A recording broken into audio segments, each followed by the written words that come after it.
It's kind of divided into three segments. One will be kind of, Wintrust, Chicago.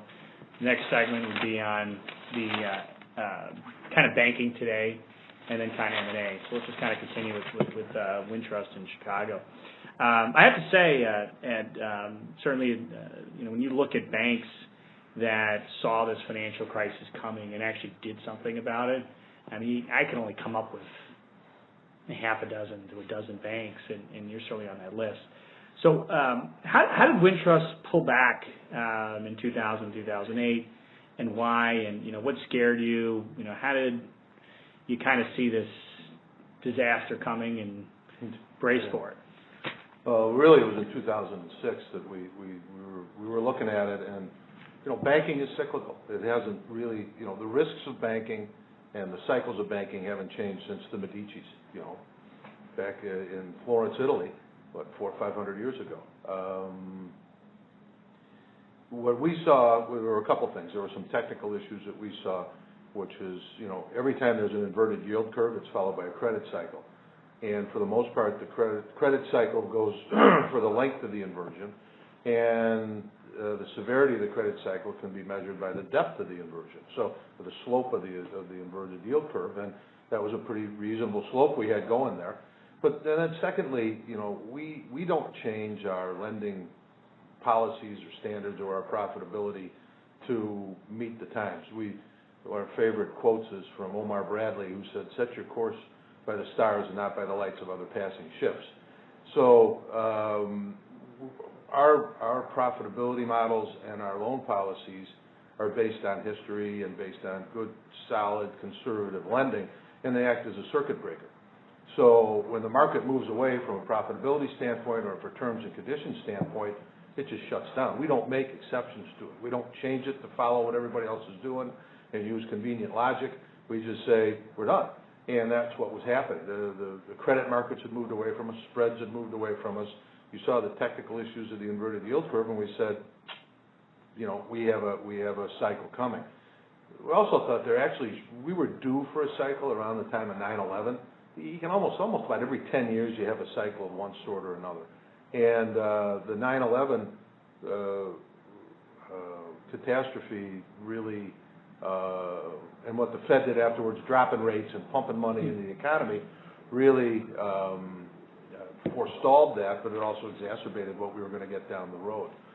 So when everybody else was at the party, we pulled back. We just said, doesn't work, we're going to hunker down. I'm old enough now to have been through a couple of these things, and you kind of know what's going to happen. And we felt that by pulling back, even though we took a lot of heat in the investing market, our stock went from a high of 60 down into the 40s when everybody else was, still enjoying the boom. I caught a lot of grief, but the board was with us and said, we agree with you, this is going to happen. The board was getting a little squirrely in the middle of 2008, but they hung with it and hung with the strategy, and we put our money where our mouth is. If you look back, Dave Dykstra and myself, Dave's our chief operating officer, we refused, even though we made money and we refused to take bonuses. We said, you know what, you guys are betting on us, we're going to put our money where our mouth is. And so we were really, we were dedicated to that this is the way it was going to turn out. So, we looked and said, what happens when these things, occur? Your competition goes backwards. It's an opportunity for you to take advantage and find dislocated assets, dislocated people, and dislocated banks. So we hunkered down, and that's exactly what we did. In the fourth quarter, you can look at our growth charts and see, we've got pretty good growth charts. They stopped. We actually shrunk a little bit. And then in 2008, they grew, and that was all from the fourth quarter when Lehman went down of 2008, to the end of 2008, we had great growth. And then we continued to grow through that and take advantage of when our competition was on their backs, we were able to take advantage of the dislocated assets, people, and banks. Yeah. Good. Kind of getting back to Chicago. You saw the piece in Forbes. I noticed 5 of the top 20 most miserable cities were within 2 hours a year. You've got, admittedly, a very overbanked market. Is Chicago a bad market for banking? Oh God, no. Chicago's a great market. that Forbes thing was ridiculous. Chicago is one of the great cities in the world, from business, from architecture, from the people, from the infrastructure that's here. I could name 20 places that I would rather not be than Chicago. So to call it the fourth most miserable city, well, I think everybody else just thinks they're having a good time, because it's that's not the case. But Chicago's a great banking town, but it is overbanked, and it's overbanked because of the evolution of the laws that came about when branch banking was not allowed here, and so there was a number of community banks and unit banks that grew up, and the savings and loan industry was always very strong here in Chicago with the melting pot of ethnic communities that we had. Everybody had their own bank, and every community had their own bank. We wouldn't be here if if that was the case, because when they finally changed the laws, the big banks bought all the great community banks, Lake Forest, Hinsdale, Wilmette, the places we first started in, and our data shows us that 50% of the people still want that community bank type delivery. Mm-hmm. And that's what we took advantage of. We came in and took that space that when the great community banks got bought up, and we took that space and took that positioning. But no, Chicago's a great banking town. It is overbanked. It will consolidate, we believe, over the next 4 to 5 years with the new regulations, with the excess capital that we have to keep at this point in time in this cycle. People coming out of this cycle being tired. Yeah.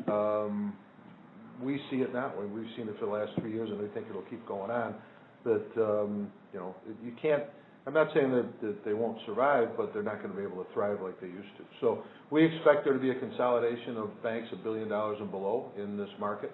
But it's not going to just happen overnight. A lot of these banks still aren't healthy enough to come out and command any sort of premium or to their book value, or even book value in a lot of cases, and they have to work their way through it. But when they get out, they're even going to be more tired. And the biggest issue, right now for these smaller banks is, and I'm talking about the metropolitan areas. I think there's always a place for community banks in the downstate Illinois. They're going to have to find a way to keep those up and running, because that's the only the only outlet that people have to do their banking down in the farm communities and in the Midwest and the like. But in Chicago and metropolitan areas, banks under $1 billion, it's just going to be awfully hard for them. Right now, with no yields out there, no loan demand, their loans get paid off and they're working out. They can't make any money. It's just they're in a downward spiral. It's hard for them to attract capital to work out of it. And the real issue is going to be earning assets going forward, because banks like us, the bigger banks, are all digging a lot deeper, and the smaller banks used to make their bread and butter was in construction and real estate lending, and with all the new rules, they're already bulked up with real estate lending as they work out. They're not even going to be able to take advantage of that when that market comes back, and it will come back. There is definite data that would show you that there's a housing shortage right now, and sure, it's going to be coming back, but they're not going to be able to play that game. So the rate environment right now, their inability to generate earning assets, the regulatory environment, which is so burdensome, is just making people tired, and you can't get the returns you want. So we're excited about it. We think that the market's still going to want the community bank delivery, and you'll see in our annual report this year, we believe our model is really the future of community banking in metropolitan areas, consortiums of community banks to fill that space. First Financial out of Texas recently announced that they were consolidating their charters. Aside from you guys, New York Community Bank Corps, defend this multi-bank charter model and the costs involved and what you get out of it. I've never had to do that before. Figured you're ready for that one. The model that we have with 15 charters, everything that doesn't touch a customer is consolidated. It's just like running 15 divisions. If you look at our efficiency ratio right now, and I'm not a big fan of efficiency ratio, we really run on net overhead ratios. Efficiency ratio is more of a barometer for us. But our consolidated efficiency ratio is equal to everybody else's in the market right now. We're equal to peer group. But we have a national mortgage company, and we have a broker-dealer operation that's pretty big. with huge efficiency ratios. If you take those out and look at the efficiency ratios of the organization, the banking side of the organization, our banks run from the high 30s to the low 50s. Mm-hmm. So we are not inefficient at all. As a matter of fact, we run the numbers all the time, and we'd actually lose money if we consolidated the charters right now. Because of our ability with 15 charters, we've got about $1 billion of low-cost deposits because we have our own internal seeders program with 15 charters. We're able to offer 15 times the FDIC coverage, and it's a great cost or a source of low-cost funds for us. The other thing is our community bank model in this consolidating market with the community banks consolidating. This model that we have makes us the acquirer of choice. Right. The culture that we have, what are the opportunities that these community banks have when they're looking for a partner? They can go to a big commoditizing bank where they'll just shut them down, fire everybody, make it a branch, and go along that way. If we move into a town, want to keep the people. We want to know the community. They can play the game, and it gives us. It's a great competitive advantage for us. So at this point in time, why would I even consider it? I'm going to lose money and lose a competitive advantage. Why would I do it? Multi-charters got a bad name because of Synovus and some other banks that didn't really put the centralized controls in place, didn't really consolidate everything that doesn't touch a customer, take advantage of technology to be very efficient. They never made that step. That's a step that we made. For us, it's just like running multiple divisions, which we would have to do anyhow. And the other thing I like about it, culturally, our people like it. Our people like to be able to go run something and have accountability. We don't spend 25% of our time dealing with intercompany, cost transfers and that sort of thing. I laugh at big companies, and a lot of the guys that we've been able to recruit have come from larger banks, and they say, yeah, we spend 25% of our time on intercompany cost allocations and profit allocation. And at the end of the day, that doesn't make anybody any money. And the funny part of it is they all go, yeah, at the end of the day, you'd end up with 150% because everybody would allocate it so much when you only really had 100% to deal with. You know what I mean? The way they'd end up dividing it up, there'd be more. All right, I think we're back on track. Well, finally, you could look. Proof is in the pudding. Yeah. Look at our ability. Look at our ability to grow organically. Look at the commoditizer's ability to grow organically. Look at, if you just look at the results, this model's working. Why would you go away from it? Yeah. No. Well said. Where do you see your growth coming from, both organic and inorganic? The organic growth, in the old days, before we went into our rope-a-dope strategy, we expected every charter to grow $75 million a year and open a branch every 2 years, and that's kind of how we were growing. And we were opportunistic on the acquisition side of the equation, and that gives you about $1 billion worth of growth a year, organic growth, and we've always been able to meet that. We're back to that now. We expect organic growth about $75 million per charter on the deposit side, and but we're also dealing with a very active acquisition market. I mean, if you look over the last couple of years, we've done 12 deals, and I don't think that's going to slow down any. So we will be relying on organic growth, building out the franchises we've been able to pick up and build over the last couple of years through FDIC deals and other acquisitions. But we'll also be taking advantage of new acquisitions coming forward. So, consolidating market growth shouldn't be too much of an issue for us. On the asset side, the whole model is predicated by the ability to generate earning assets, especially in this rate environment. You don't want to grow and sit on a bunch of liquidity where you don't make any money. Right. So, we say it's asset stupid, not stupid assets. But we have, a third of our portfolio is dedicated to our niche businesses. It's funny to see now everybody's kind of going to the niche businesses when before people used to poo-poo it. TCF is now doing national platforms. Some of our competitors here, MB just bought a leasing company, a national platform. It's called Taylor Capital has some national platforms. So a lot of people are looking for for unique earning asset generators, and we've got them right now, and we continue to look to diversify our niche portfolios also. But and so we're working on that. And then organic growth, our downtown office, when we made the move and before, nobody knew what Wintrust was. The market did, and that was by design. We didn't want, we wanted to hold that positioning as a local alternative to the community banks. People thought we were a big bank, then we would lose that positioning. But 2 years ago we decided, we're big enough that we've got to bring it together, and we've sub-branded everything Wintrust. And at the same time, we were able to attract some great people, and by letting people know our size, they know our capabilities as it relates to on the commercial side of the equation. We were able to attract some great guys, kind of the old American National contingent, and bring them over, and they're off to a great start. We've moved to what we think is almost in a year and a half to 15% of the middle market in terms of market share, and our pipelines are strong, and we're growing nicely. So we expect good earning asset growth out of that, and then just on the consumer side, doing the normal stuff we do out of the local banks. So no commercial real estate. Actually, there is our commercial real estate's growing. It's a great time to be lending to commercial real estate because nobody else is, and there's a lot of what we call rebound real estate coming out, which is the stuff that's been priced down, bought by people who have great financial wherewithal. They're buying at discounts, and they've got the ability to carry and to put it forth. So that's where you're getting your spread, is if you can do the real estate side of the business right now because of the just supply and demand.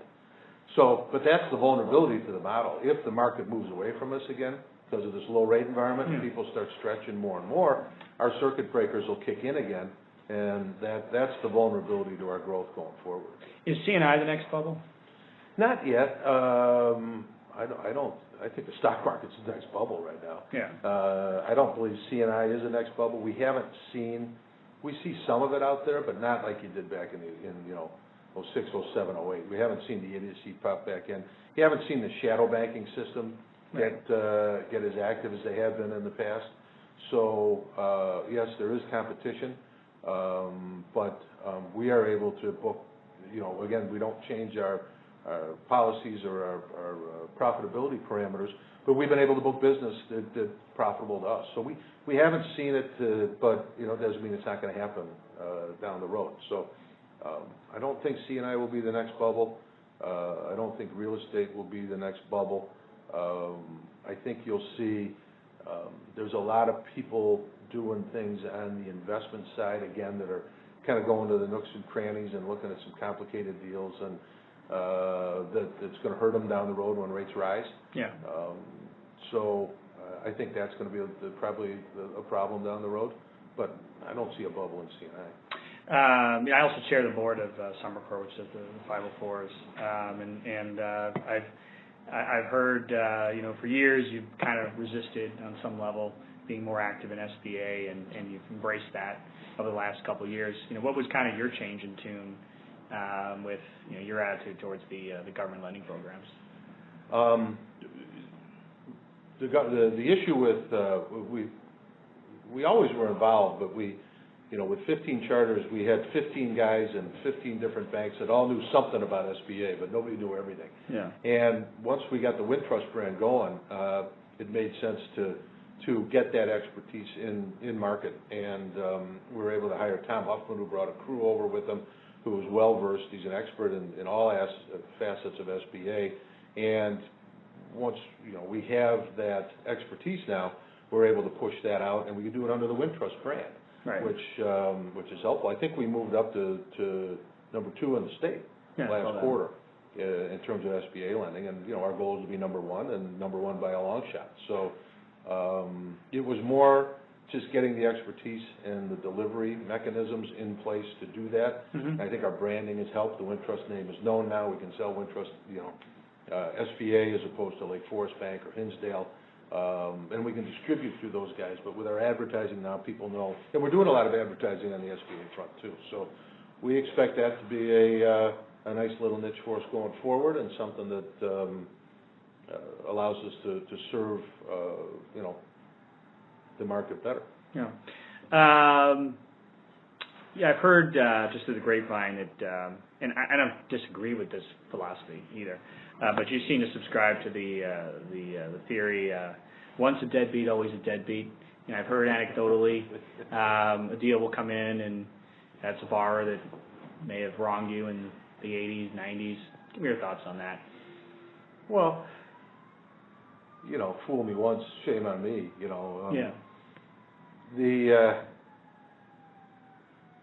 We didn't have as many bad loans as other people because of the strategy that we employed and because of the diversification of our balance sheet.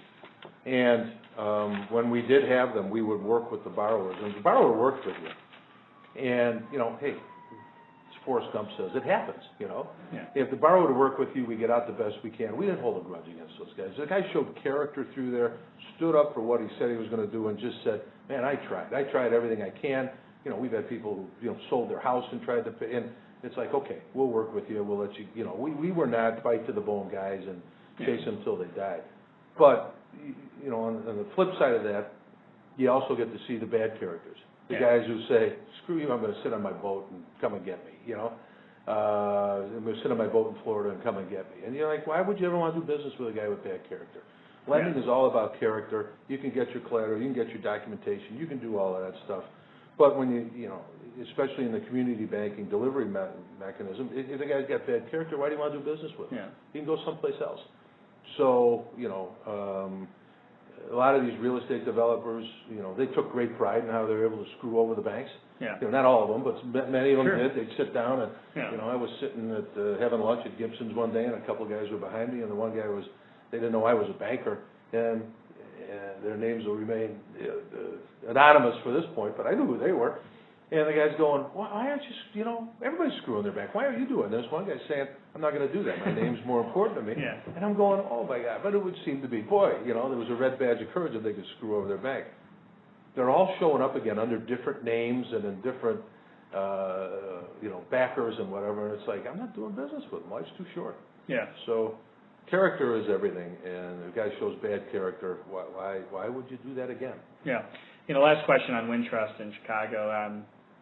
You seem to, all the reports are, you seem to love your gig, and it seems like you'll do this. Any plans to retire at any point? My wife would kill me. No, I don't know. As long as you can keep adding value, we'll keep doing it. But you also don't want to hang around too long either. I'll be 59 in a month. 1991 we started this thing. It'd be nice to hit 30 years, but I don't want to be in anybody's way. And you certainly want to keep room for people to grow and to build and to make for the next generation. So I have no plans on retiring right now, but I'm not going to hang around longer than I should. And I'd love to see this consolidation out. I'd like to see us well along the way to be Chicago's bank and Milwaukee's bank too. And Northwest Indiana eventually. I'd like to play it out, but I'm not going to be one of those guys that hangs around too long. And you'll know it. If I'm lucky enough to stay healthy, we'll just see how it goes. But nothing right now. Okay. Let me just start a new one. All I got to do is upgrade my economics speech. All right. Let's talk about banking today.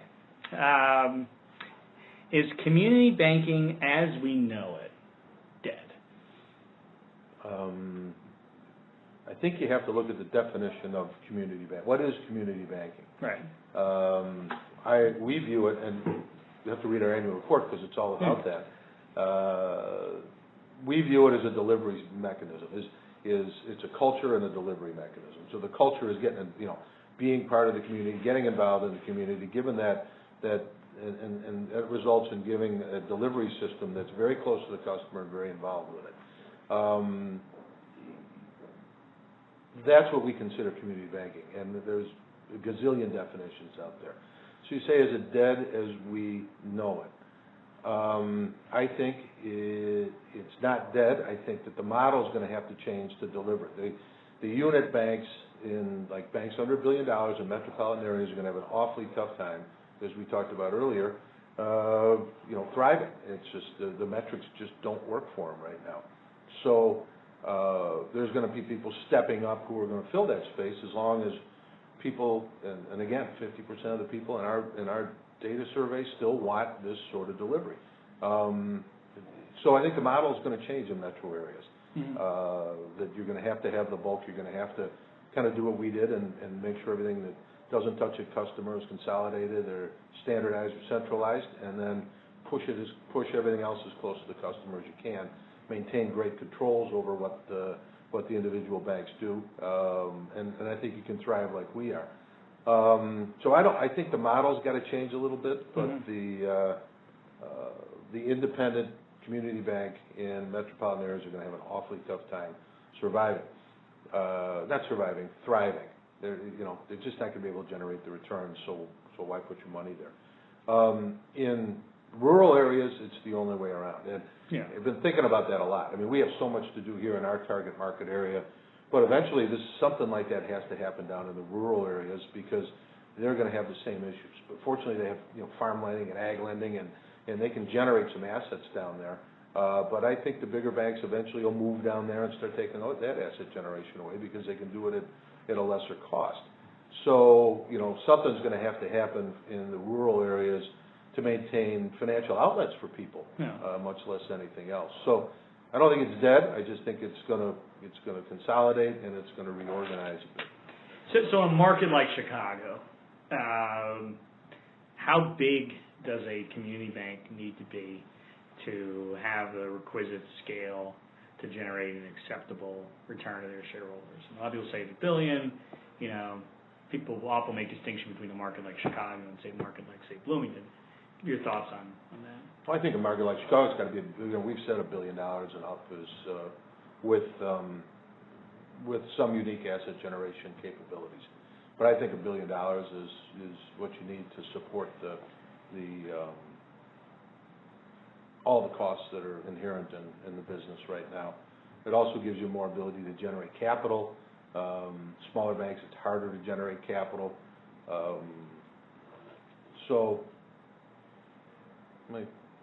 There you go. Okay. What competitor do you most admire and why? I admire all my competitors. In Chicago, I admire all my competitors.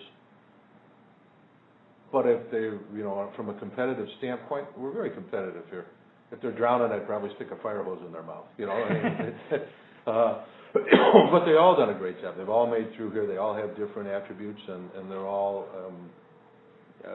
I have great respect for anybody in this business who's running a bank right now. So I admire them all.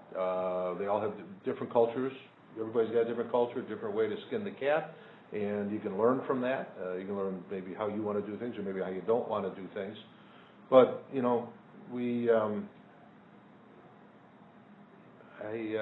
it's hard to say who I admire most in the market, but admire them all. You can learn from all of them, but again, I am competing with them, and they're competing with me. So, it's the Chicago banking community is kind of like a good rugby game. It's full contact. You're down, you're playing, you're knock the block off the other guy, but then at the end of the day, I'll go out with Mitch Feiger or Mark Hoppy, and we'll have a couple of beers and we'll laugh about stuff, so kind of like the party after a rugby game, I mean, we all respect each other, and I carry that respect over even on the acquisition front. People say, why don't, the investment bankers will come in and say, make a preemptive call on XYZ bank, and I said, I'm not going to do that to somebody and make their life miserable. If they want, they know who we are, they know we're interested, if they'd like to call. But I have too much respect for guys having started a business from scratch. I wouldn't have liked it if somebody did it to me. So I'm not going to go out and do it to somebody else. They know we're here. If they'd like to talk, then we're more than happy to talk. How has excessive regulation restricted credit, or has it? Well, it's. I think it has. I think it has on the consumer side. I think Dodd-Frank is in my new economic speech. You know how they're naming storms right now? So you got Nemo and you got Sandy and you got all these storms. So I call the latest we're going to name economic cycles. We'll call this one Frank Dodd, because they were there and invented half the crap that got us into this problem, and then Dodd-Frank is supposed to get us out. I find the whole thing so ironic. But so now they've tightened up the mortgage market. They've tightened it up so tight. how are you gonna do CRA right now? You know, I mean, how are you gonna go out and do that when you can't sell it? You're gonna have to keep X 100% of capital under the new Basel rules. You know, there's so much contradictory regulation right now. And Dodd-Frank, they're still writing, for God's sake. So we got to figure out how to get through it. From our own personal, we look for additional assets or additional platforms for our niche asset program. We've found 2 or 3 that run the consumer side of the business, which is something I would like to be in. I've always thought we would be in the finance company type business. I mean, that was early on and part of our plan, something we wanted to get into.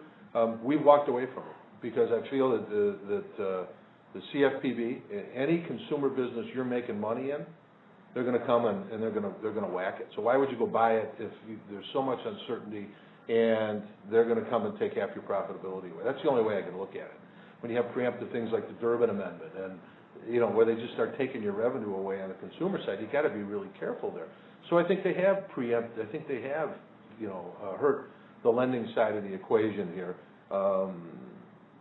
The government has this tendency to they let the house get filled up with mosquitoes or bugs, and then they go and try to kill them with sledgehammers, and then they wonder why the house isn't standing when they put all the holes in the wall. Yeah. It's crazy. It's just nuts what they're doing.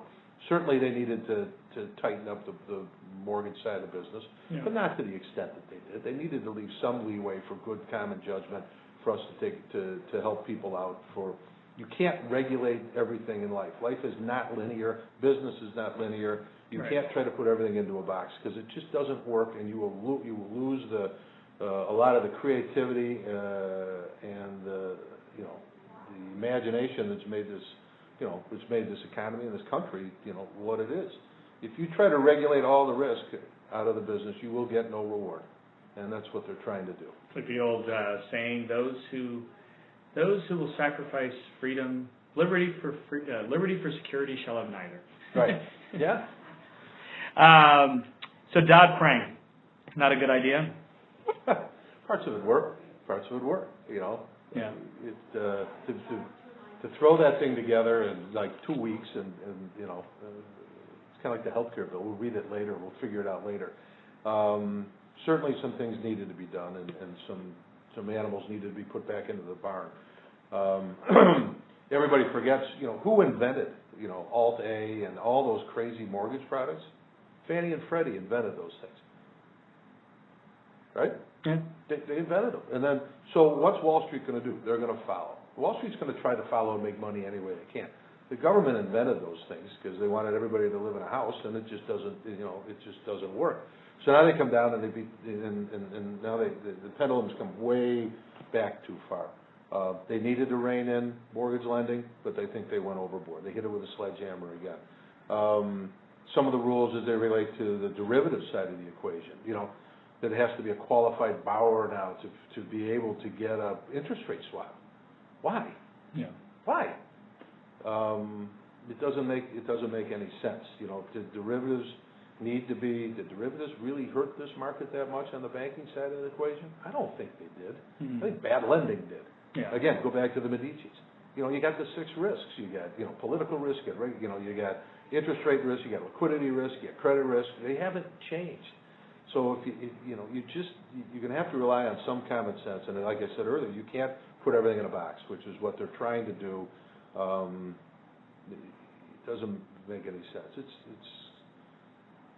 kind of like going back to like Sarbanes-Oxley. Remember they came out with that as this overreaching thing to make us go do, and we're still doing all the Sarbanes-Oxley stuff.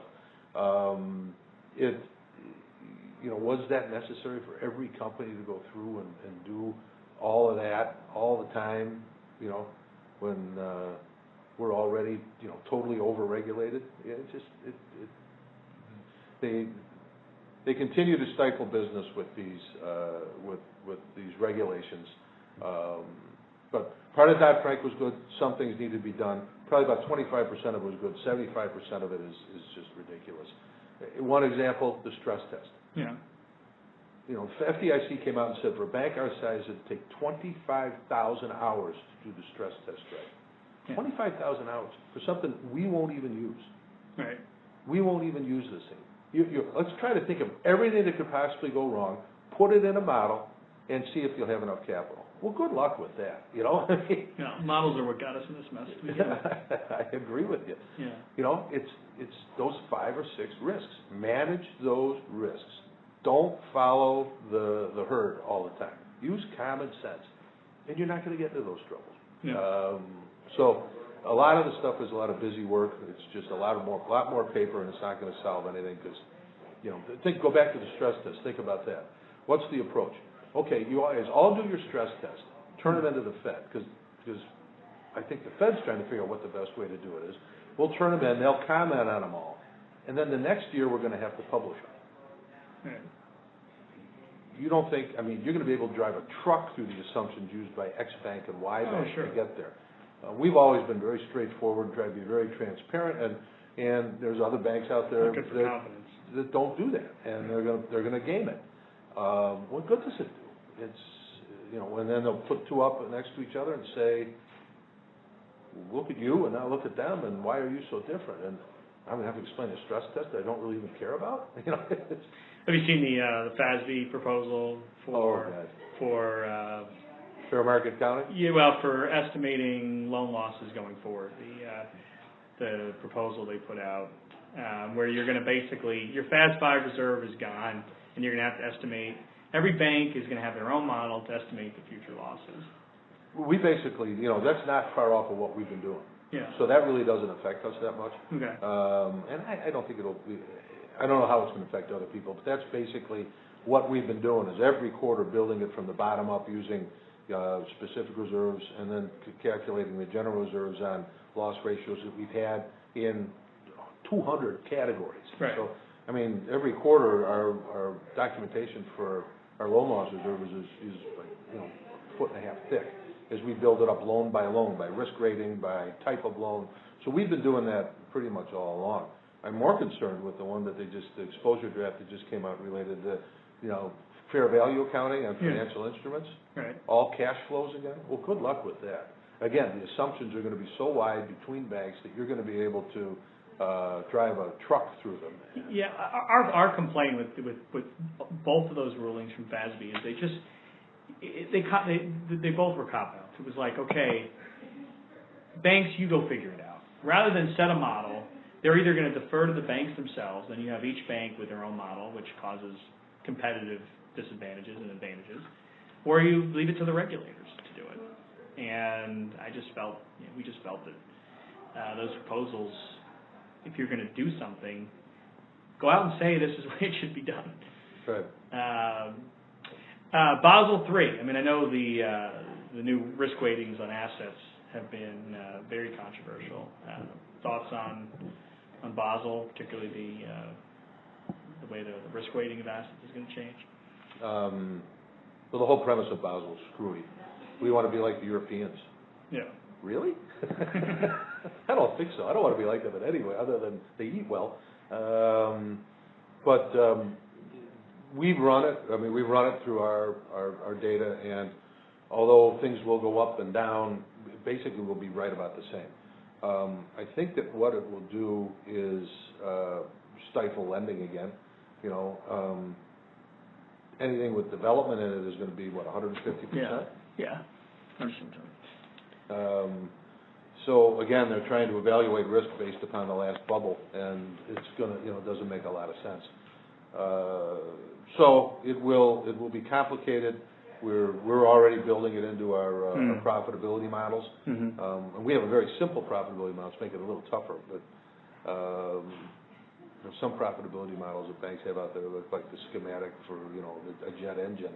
Ours is fairly simple, but, you know, now we'll have it all built in by loan type, and we can look at our returns on capital. But, you know, it's just another exercise to go through and another rule we have to deal with.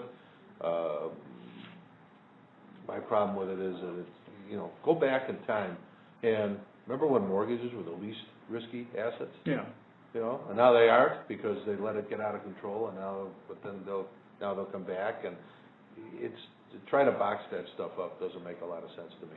Well, yeah, I mean, it's a common sense example. I mean, you could have a loan to a home builder to sell a house on a contract to Fred could be a 50% risk rating. But if you go lend money at it north of 80% on a borrower with $30 million in liquid assets to go buy a Walgreens with a 25-year lease, that's 150% risk rating. Right. So it's taking away a lot of the subtlety. That's really what lending's about. Well, it might bring some pricing back into the equation. I mean, if you make a good deal, you're going to have the logic to say, hey, I got to keep a lot more capital against this. Not my fault. Customers not going to want to hear it, but at least it'll bring some pricing logic in where somebody can't undercut you and you get paid for your risk, even though you may not have as much risk in the deal as the guy who didn't have the extra liquidity sitting around and playing the game. So, maybe that's a bright side of it, but it will change our behavior and how we work things, and we'll see where it goes. Did you read the Atlantic story where the professor, I think it was from San Diego, did a big research piece on the big banks, and they investigated. They took Wells Fargo, and the conclusion of the article was that the largest banks were just unknowable. That disclosures have gotten actually worse since the financial crisis, and really for the typical investor, for the analyst even, to really comprehend what goes on in the balance sheets of the largest banks. Thoughts on that? It's very hard to understand financial disclosures now. Yeah. In what used to be a very simple business. The disclosures you have to put in there are nonsensical. And a lot of that is brought out by the accountants. The accounting, I'm a CPA, I can throw rocks at the accounting profession, but I think they're all sitting in Stanford with nothing to do and trying to come up with creative. There's no theory behind any of this anymore. The whole fair market value, the exposure draft that just came out, it's ridiculous. It's going to add to volatility. It's going to add to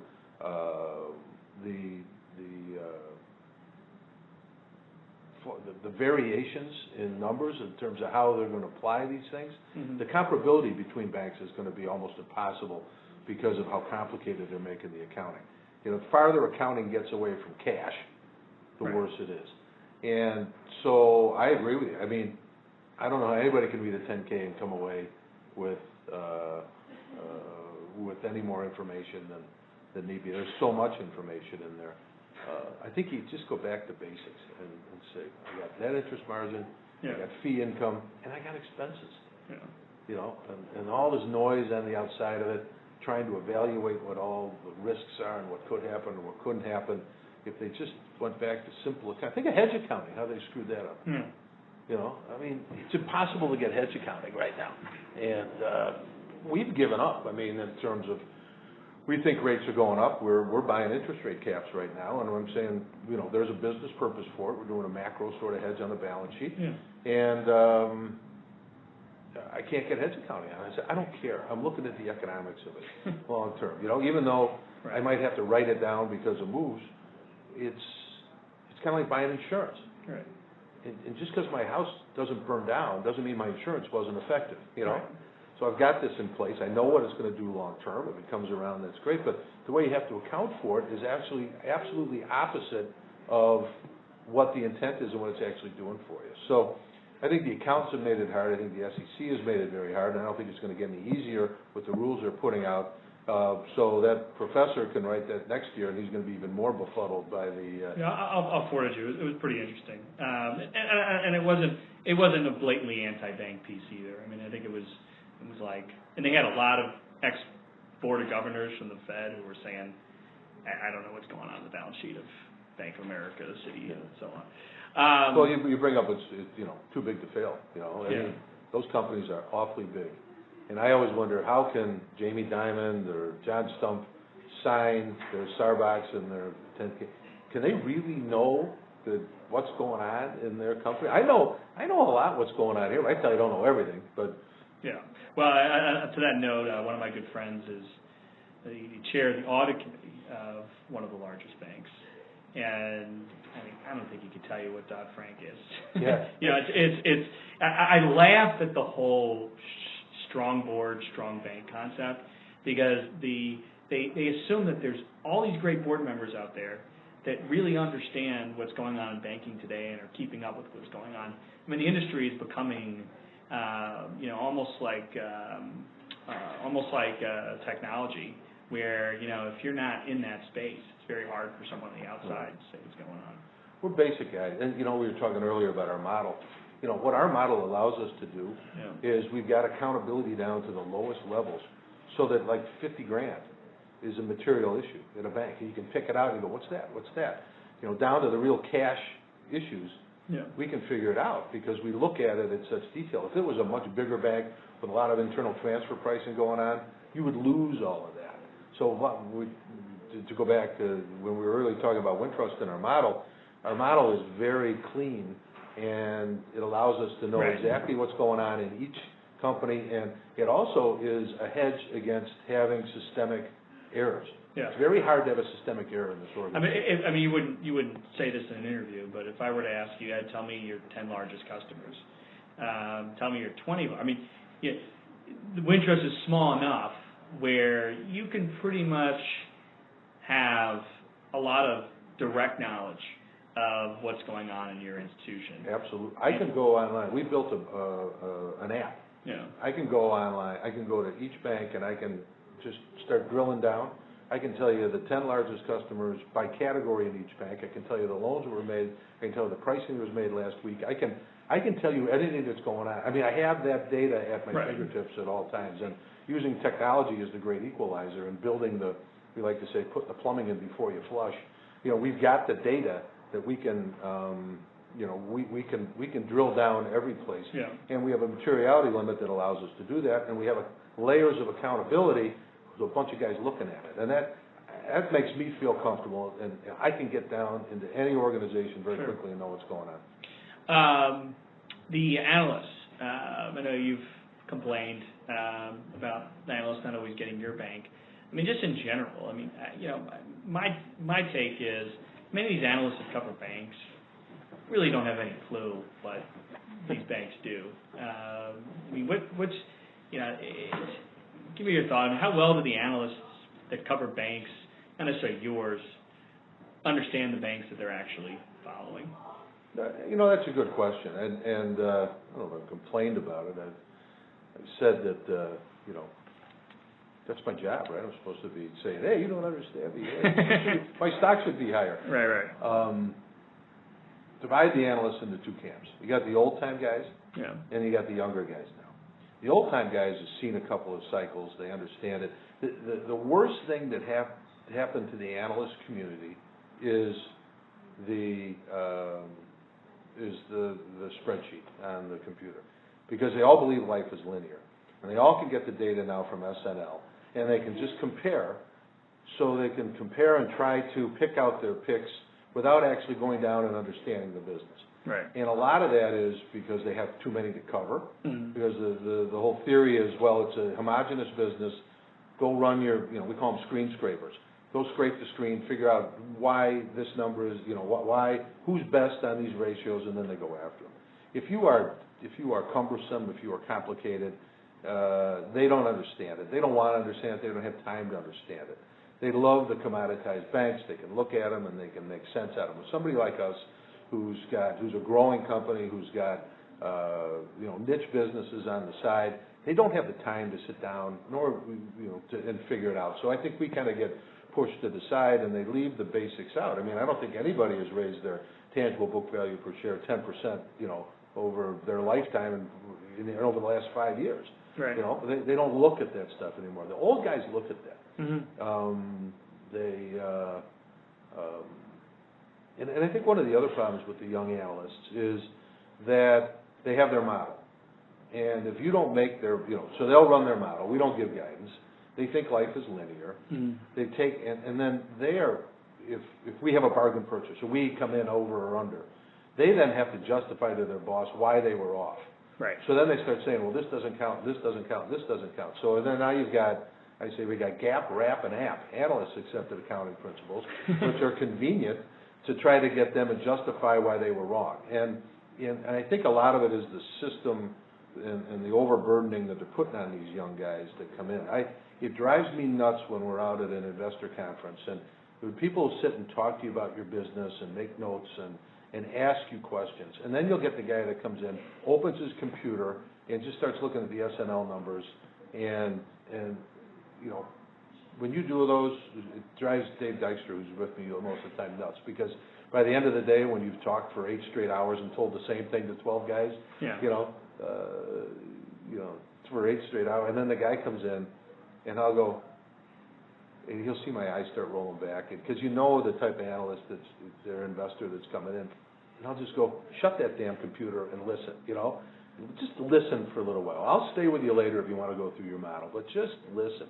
Dave's like, you can't do that to these guys. I'm like, no, I'm tired of it, you know. Try to teach these kids that they're, you know, if you want to find a good investment, you got to, you know, don't just scrape screens. Dig in, look at it, understand that life isn't linear. Hey, we come up with a budget. Half the time we make the budget or beat it by ways we didn't think of at the beginning of the year, you know? Right. Because it's a very volatile moving market and it's not linear. And, you know, I think that they're relying mostly on this homogeneous data. And they don't go back and look at track records and look at management, look what they've done. I'm here to make money and increase shareholder value any way, shape, or form. And that's through franchise value and earnings value. Yeah. And you know, figure that out. So we'll see where that all ends up. I don't think these change. The investment banks and the banks are under a lot of stress, and they keep putting more and more on these analysts. So it's going to be hard for them to get real quality stuff and dig down deep and understand the company. Yeah, and 2 more questions, and we'll go over to the M&A. You know, it's been so many scandals, you know, in the banking industry, from the mortgages to the LIBOR scandal, which I read in Business Week was the biggest financial scandal of all time. You know, Madoff. I mean, there's been so many scandals in the last 4 or 5 years. I mean, what scandals did the most damage, or did they do much damage to trust and, you know, the way bankers are perceived? And well, I think you got to make it a bigger question how business is perceived. Yeah. And banking's part of that. You know, like Enron ended up with you know, Sarbanes-Oxley, and now this whole mortgage thing, you know, which was the government itself, followed by Wall Street, followed by the rating agencies, followed by, you know, everybody and their brother. Everybody lost, you know, a lot of confidence in it. But there's always going to be individual scandals. People love it, you know. I mean, you can put every regulation in the world in. How does Bernie Madoff get away with all this stuff? Yeah. You know, somebody wants to beat you, they're going to beat you. You got to just catch them quick. Right. But they're going to beat you, and you're going to have these issues. You know, you're going to have rogue traders. You know, I don't care what you put in. Guys are going to figure out how to game that system. The question is how do you get them quick so it doesn't blow up on you? That's why I like the way how we're set up. It'd be hard for something like that to happen here. But because of all of that, I think that it's been exacerbated by the politicians who are looking for somebody to blame and somebody to deflect when they really started the problem. And they exacerbated, banks are bad. Boy, I need you to lend, but you're bad. You know, I mean, the public has been so whipsawed by politicians and how they'll spin how things happened. You know, it was Barney Frank who was saying, we need to do more for the homeowner. We need more products out there. We need. Barney Frank was the guy fostering all of this, and then he steps back and starts throwing darts at people. So I think it's, you know, you're always going to have issues like this. You can't try to solve them with the sledgehammer, and you can't have politicians sitting there and exacerbating all the time. Without business, without banks, you're not going to have employment. It all fits together, But anytime you have one and the government reacts and overreacts with additional legislation, it doesn't do anybody any good, you know. And guys will keep beating you. It's from Ponzi forward. You think, you know, I mean, you're always going to have them. Yeah. My family was impacted by Madoff, and it didn't really hit Chicago, but you know, all these things I think had their toll. FDIC pipeline, just kind of get an M&A side, you know, appears to be slowing down. How many more opportunities do you see in Chicago? You know, I guess better question would be, are you mostly looking at FDIC deals today, or is that a fraction of the opportunities you're looking at? Give me your thoughts on the FDIC pipeline. Well, as you say, the pipeline has slowed down a lot. Yeah. And it's just the approach that they're taking is let guys try to work through their issues. There probably will be more coming up, but they won't be as prevalent as they have been over the past few years. We will, if they're strategic for us, we'll continue to play in that game. We believe, however, that there'll be a lot more competition for the deals that come up. Well, the last couple of deals that were done around here, you had Bank of the Ozarks bid, you had Bank of Omaha bid. And our competitors around here are getting healthier too, and probably will start bidding on some of these also. We think that as a result that we've done as many FDIC deals as anybody else in the country. We learn a lot, and they're all working well for us. I mean, we're very conservative going in. You know, we put the plumbing in on the you know, how to account for loss share and that sort of thing. But so we're still going to be conservative in how we bid. We've seen, you know, lately no loss share bids come in. I think that's insane. I don't know how in 2 days worth of due diligence you can figure out whether you're, you know, you got this thing marked right. Some of the things we found in some of these banks, you know, we found documents in drawers that weren't on anybody's books anyplace, and they go, this is yours, pal. Yeah. And, you know, some losses. You got to build that sort of stuff in. And I don't know how anybody can bid on that. So I think the bidding is going to be much more competitive. So I give our probability of winning bids a lower, I give us a lower probability than we have in the past because of the competition and kind of people coming in and maybe being a little bit more aggressive on how they bid. We think that the opportunities is banks have continued to work out of their troubles. We think the opportunities are going to be on the unassisted side. Yeah. They're few and far between. That's why I think it's going to be a 4 or 5 year consolidation, because as these guys get healthy and they can come out, they're going to want, and it's going to take them 1 or 2 or 3 or 4 years to work their way through it. So they're going to keep dribbling out, and those are the ones that we'll be very successful on, because I think we have the right culture, we're positioned properly for the banks that'll be coming out. So. Yeah, so do you think the loss share going forward is over? I mean, do you think there'll still be loss share bank failures, or is more and more going to be done without a loss share? Well, the FDIC doesn't like the loss share because it costs them a lot to maintain it and to stay on top of it. They would rather see non-loss share deals because it gets them off the hook and off they go. And it seems to, the tendency has been to more and more no loss share deals. It'd be awfully hard for me to see how we would do a no loss share deal, but that's what they want. We'll see where it goes. Yeah, I mean, we are part of our primary business is loan sales, and we were expecting. We had the loss share agreement after 4.5 years. You can sell the assets in a bulk sale, and the FDIC will take the downside risk. And kind of what we're hearing from a lot of folks is they're not really letting you do that. What do you think the end game is with these assets on loss share? Are just the agreements going to expire and the banks are just going to keep them? You know, is there going to be a lot of bulk sale opportunities at the tail end of these loss shares? Just kind of curious to see how your take on what happens. Well, I think there will be more bulk sales as they get closer to the end of loss share. We don't anticipate having to do that. I mean, you mentioned Dave. Dave's terrific. He really has set up the gold standard in terms of how to try to do this, and that's been confirmed by the regulators that we have the gold standard in this and how we do it. It boils down to management. Dave knows this is running off, and how do you triage it? How do you need to work the portfolio down so at the end of loss share, all the bad ones are gone, but the good ones have been moved over, and we're able to flip them out or work with them as they've been able to work out. So it's a loan by loan deal. It's a management issue. We expect to be able to land that airplane and not have to rely on any bulk sales to do it. I would imagine other folks, there's still some people who are trying to account for all this and do it on, spreadsheets. That's almost impossible to do. Sure. So, it just depends on your ability to manage, think ahead and manage, triage your work, have good people, work them out. So that's Dave's challenge, and we meet every, month and a really detailed meeting every quarter and go through and see how the plane's coming down. So he knows what he has to do.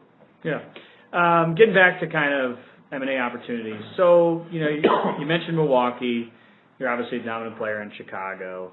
Obvious nearby markets, Madison, Central Illinois, Minneapolis, maybe Ohio. I mean, what do you see yourself branching further out into Midwestern markets anytime soon? No, we're still an hour and a half, 2 hours from right here, which takes us northwest Indiana all the way up north of Milwaukee. Yeah. And we're in Madison already. I mean, so there's... That's right, you have that banking. I get there in 2 hours, a little less than 2 hours. There's plenty of opportunity here for us. We have no desire. We like, on the banking side, management by walking around and being able to kick. If there's an issue, I want to be in the car and I want to go out there and deal with the issue.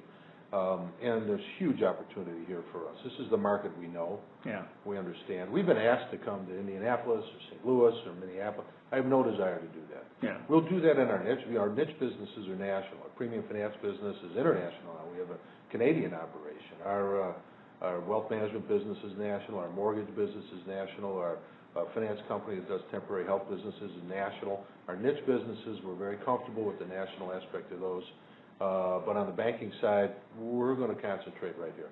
I have to say, I certainly admire that you guys are able to do this. But, I've seen Wintrust, successfully buy some very small institutions. And, what's the smallest bank you would acquire? And do you get to a point where these small acquisitions don't move the needle enough and it's too much of a headache to go through? No. Our acquisitions are strategic. And now remember, this is, again, a benefit, I think, right now of our model. We have 15 banks. I can do 7 deals and still have, 8 banks that are doing anything. They're just running their businesses and doing whatever. You bolt these on. If it moves us into a new market, a $50 or $60 million bank, gets us into a new market at a reasonable price, and it's profitable to our shareholders, that's a good deal. It's like cutting open a branch de novo. Sure. Eventually, we want to be in every neighborhood in the city. This is the least expensive way for us to do that. Actually, you make money on doing it. Mm-hmm. So, and we've got it down to a science. It's not that hard. Where it touches and where you have to be careful is technology. You got to, the technology, getting the conversions done, the technology in place, the websites and that sort of thing. And we've bulked up our technology staff to do that. Knock on wood, we've done 12 deals in the last 2 years and no issues. Yeah. No issues at all. We've been able to assimilate them, bring them in. And it's a credit, I think, to our model because, that management of that team, it's a $60 million branch moving into a new town. The management of that bank is really excited about that. They bring it in, and the rest of the company doesn't have to worry about it. So we have the capacity to do multiple deals as long as we can, stay on top of the technology. So, and those are also the deals that nobody else wants, so you can get a better price on them too. Sure. So, it's all strategic. It's all putting dots on the map. We can't jump over a community. Right. We've got to maintain our CRA, so each bank has a designated, they call it the map according to Ed. This is their market area, and I expect them to be in every one of those communities in some way, shape, or form, within the next 10 years without jumping over one, so we don't have a CRA issue, so maybe you have an opportunity that's one-off and there's a low-to-mod area in between. We got to figure out how to get the low-to-mod before we go over here. And so there is method to the madness. And, we look at things long-term, and, it won't move the needle. But in the long run, you get a lot of little moves, and the needle does move. Yeah. Why should, I'm a $500 million bank in Chicago suburbs, and, Wintrust wants me. Mm-hmm. Why should I sell to you? We're great guys. Yeah. Well, we're a community bank in a great suburb. I think culturally we'll fit. We're going to need most of the people, and those, when we get the back rooms kind of squared away, We're big enough now that we can absorb those people through attrition and other positions. So I don't like going in and, we had to do with a lot of FDIC deals, but I don't like going in and slashing staff. I mean, when you start something from scratch like I did, and you get, I got 12 people to come work with me when we opened up in 1,200 square feet, those people are betting on you. They owe you. We have a real responsibility to the people we bring up. So we'd like to be able to find a home for those folks and make it a real easy transition. So cultural-wise, people-wise, that's one reason. The other reason is, we usually do our deals 50% stock, 50 cash. Mm-hmm. As the deal gets bigger, there's more and more stock involved, obviously. They get a liquid asset that we think has a lot of growth potential in it, so they would get liquidity. But mostly it's culture and it's our reputation for how we do deals and how they'll be able to perpetuate something that they've built over a period of time, as opposed to seeing it destructed and just made a little commodity bank. We have been successful bidders before the crash and even after. We weren't the highest bidder. Yeah. But people want to maintain the culture that they had, and we're the best fit for it. Yeah, that's the Warren Buffett model, right? Be somebody that be the acquirer of choice. You get deals that not everybody will see. Right. Last question I could think of, we talked about consolidation, and certainly some of the obstacles we see are, management teams that, want to keep their gigs, and, boards that like being on a community bank board. And what are the main obstacles to more consolidation? Let's divide consolidation into two pieces. There's people talk about market consolidation, and the community banks $1 billion and under, yeah. And then they talk about the 5 of us that are here. Right. And when are we all going to consolidate? So, right. The main obstacle for the smaller banks, yeah. is their health. We'll go in and we get a call a week, call and a half a week since the election, people saying we'd like to talk to you. And we try to line them up over like planes over O'Hare and get them in a priority. The first thing we do is say we don't want to, we just want 2 days or a day to come out and have Rich Murphy, our senior credit guy, and his team come out and just look at your credits, your big credits and your problem credits. Yeah. And we'll go out and let's say you have a $300 million bank that's sitting on $20 million of capital, $25 million of capital. And we go in and we look and we come up with $30 million worth of marks, $35 million worth of marks. Yeah. And right away we go, ain't gonna work, because right now you can only capitalize this with common equity. So if I have to I've got to recapitalize the bank at 10% for $30 million. Plus I have to, so $30 million out plus cover the goodwill that the marks would generate. I got $40 million stuck in this bank, and I'm never going to get a return on it. Right. So, and are we tough on our marks? Yeah, but these are the marks we'd have to take for purchase accounting. You can't kid yourself on that because it'll come back to haunt you. So the problem they have is you go in and these guys, there's nothing left when you burn them down. Right. So the biggest detriment, I think, to the $1 billion and under is just they need the time. They need the real estate market to come back. They need time to have the core earnings to be able to absorb the losses, to rectify their portfolios, so that there's something there at the end of the day. If there's something there at the end of the day, depending on the franchise itself, we'll pay between book and book and a half. A franchise like Hyde Park where we picked up, they had good equity at the end of the day after we melted them down, and you would never be able to recreate that franchise in Hyde Park again. So we paid probably at the high end of what our desirable range is, but the returns on that are going to be pretty good. So it's just going to be a matter of time for these guys to get healthy and work their way through it, and then, so that's why I say it's going to be kind of a dribble out for those folks. So from the first call from a bank that says they want to sell to when you actually close on the transaction, what's the timeline today given the regulatory approval? 6 months, probably 4 to 6. Yeah. Some are faster, some are slower. We have good relations with the regulators, and you know, when the biggest, and I tell these guys this, so the regulators, I go, when the biggest risk to your business plan are the regulators, you need to spend a lot of time on that. So we spend a heck of a lot of time and money making sure we on the compliance, the CRA, the BSA, the fair lending, and the safety and soundness, that we are pristine. Yeah. We don't want to give them any issues to deal with. But then, you know, back to your question about, you know, when are you going to see some of the bigger banks here decide that they need to, you know, to team up to make it work? And I'm asked that question all the time, and I don't know the answer to that. I don't know whether it's going to be a merger of equals here in town, where a couple of guys will link up and have force, or whether it'll be some of the half-pregnant bigger banks in Chicago, like, you know, U.S. Bank, or, you know, Wells Fargo doesn't have a banking operation here. They got everything else. They got the arms and the legs. They've got no torso. You have Fifth Third, who needs to build out. You have PNC needs to build out. I think they're going to try to do it organically.